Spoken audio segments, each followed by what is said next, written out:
O SPY abriu, foi buscar a maior concentração de gama, que era nos $605, e encontrou uma parede, rejeitou e caiu forte.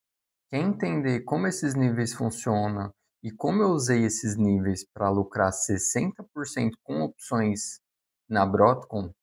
Segue o vídeo. Pessoal, antes de partir para análise nos gráficos, eu abri uma operação, um trade na AVGO, que é a Broadcom, que é uma empresa de semicondutores, na última quinta-feira, antes dos balanços. Eu até cheguei a comentar aqui no YouTube, no vídeo de sexta-feira, que eu tinha aberto, o que eu iria abrir avisando vocês para ficar ligado no meu perfil aqui do TC. Como vocês podem ver, eu sou um colaborador aqui do TC e ontem eu fechei essa operação, tá? Então, depois eu vou entrar no gráfico e explicar melhor como que foi essa operação, mas lembre que o meu perfil do TC está aqui na descrição do vídeo e eu só queria mostrar efetivamente o resultado para vocês e eu explico melhor o andar da operação ali no gráfico. Mas só para mostrar para vocês, então aqui, esse é um print da minha própria corretora, da operação. Então aqui total return, né, o retorno total, que eu fechei ontem, foi por 60% aqui de lucro, nessa operação de venda de volatilidade. E, de novo, eu expliquei ali no TC, eu até trouxe no vídeo do YouTube, o que eu estava vendo a partir dos dados do Gama. Okay? Voltando aqui para o gráfico do SPY de 5 minutos, ontem o ativo estava no pré-market caindo, e por volta das 9h30 da manhã saiu o CPI, que é um dado de inflação americana. Um dado bem importante para a economia americana. Então, como vocês podem ver, o ativo abriu aqui já com um leve gap de alta, mas devolveu tudo. Então, praticamente fechou o gap, começou a subir e foi buscar a maior concentração de gama, que era o 605, representado pelo GEX 1. Ele começou a oscilar, bateu no GEX 5 aqui no 603, era uma outra concentração importante, tentou voltar a subir, mas aqui por volta das 2 horas da tarde foi quando o mercado derreteu. Foi buscar esse ponto de equilíbrio aqui nos $600, que é um ponto bem importante, e se caso ele fechar abaixo desse preço, a tendência é ele cair mais rápido, tá? Então ele bateu e voltou uma segunda vez. O QQQ também abriu com gap de alta, mas devolveu logo no começo do pregão, na abertura do pregão.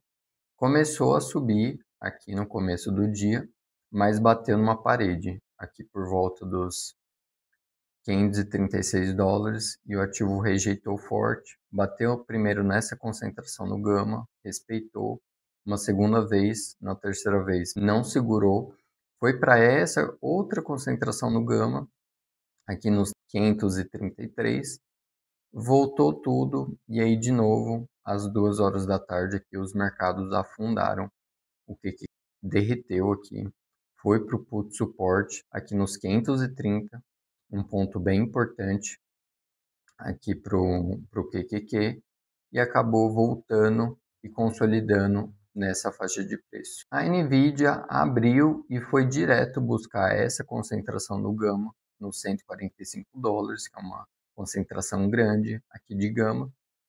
Voltou, bateu nessa outra concentração, aí ele ficou oscilando entre elas duas e às 2 horas da tarde não conseguiu segurar e foi para essa próxima concentração de gama e foi onde respeitou e finalizou um pouco acima desse nível, né? Bem próximo aqui do GEX 5. Por fim, olhando a Broadcom, como eu prometi, nós abrimos o trade aqui no dia 5 de junho, quinta-feira, uma venda de volatilidade. Então eu vendi um put spread aqui nos 250 e comprei nos 245 e eu vendi um call spread nos 270 lá em cima. 270 e 272, tá? Então, o que que isso queria dizer? Que o ativo não deveria nem subir muito acima dos 270, porque eu encontrava uma certa resistência, gama positivo nesse, nesse preço, nesse strike. E eu também acreditava que seria um bom balanço e que o ativo iria subir, tá? Mas que ele não deveria disparar mais de 8, 10% após a divulgação dos balanços. O balanço saiu aqui, como vocês podem ver, veio positivo, veio acima da expectativa, vieram números muito bons.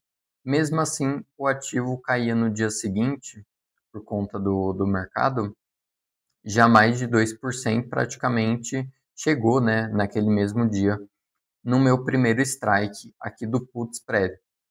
Então você pode falar, boa, Andrés, então você já estava num baita do prejuízo. Na verdade, não. Lá no TC eu comentei o andar da operação, por isso que é importante, se você quer receber esses trade ideas, você quer acompanhar com mais proximidade o que eu estou fazendo, me segue lá no TC.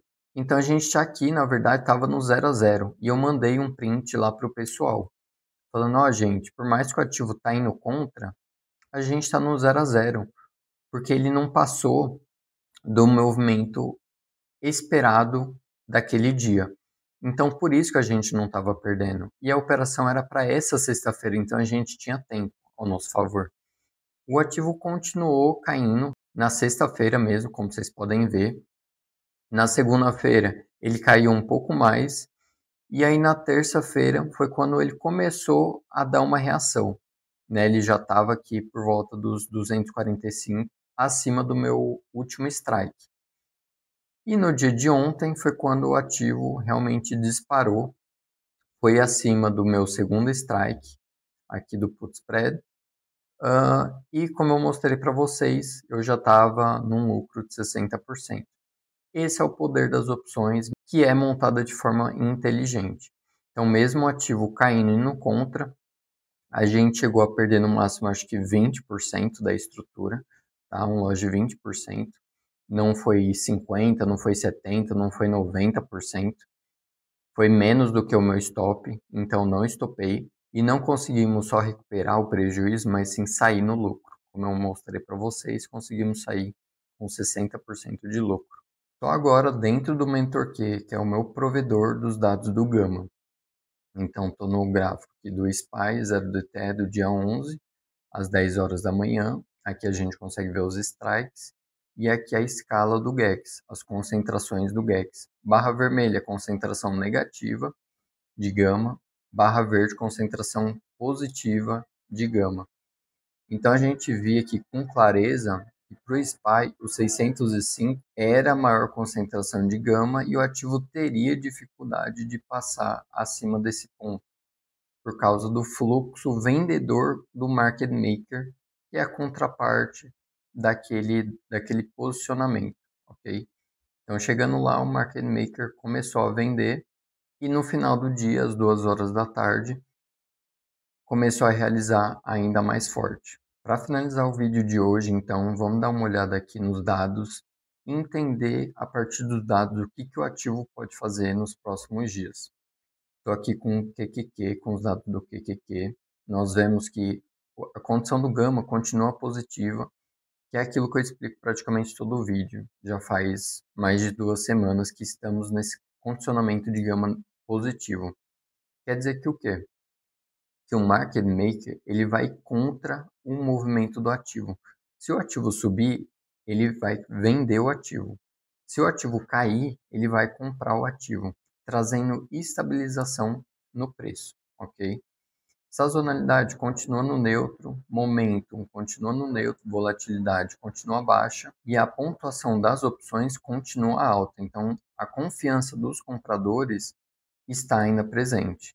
Olhando para as próximas expirações do Gama, nós vemos que para o dia de hoje, dia 12, nós temos uma concentração grande aqui nos 527, que pode acabar puxando o preço para esse strike. Vamos tomar cuidado no dia de hoje. Para o dia 13, nós temos uma quantidade grande aqui de gama positivo nos 535 e 540. tá? É uma probabilidade maior do ativo ir puxar para esses preços entre hoje e amanhã. E para o vencimento mais importante do mês, que é o dia 20, a OPEX, nós temos o alvo nos 535 e 540, aqui nessa grande concentração de gama. Dificilmente o ativo vai passar acima desse preço, tá? Quando ele chegar aqui, ele vai encontrar uma resistência muito forte. Mas acredito que por conta desse gama positivo aqui embaixo, o ativo deve oscilar entre 526 até os 540 até a semana que vem. Se você gostou desse vídeo, deixe o seu like, não esquece de se inscrever no canal. Eu trago essa análise de segunda a sexta. E se você quer que eu analise algum ativo em específico, é só deixar nos comentários.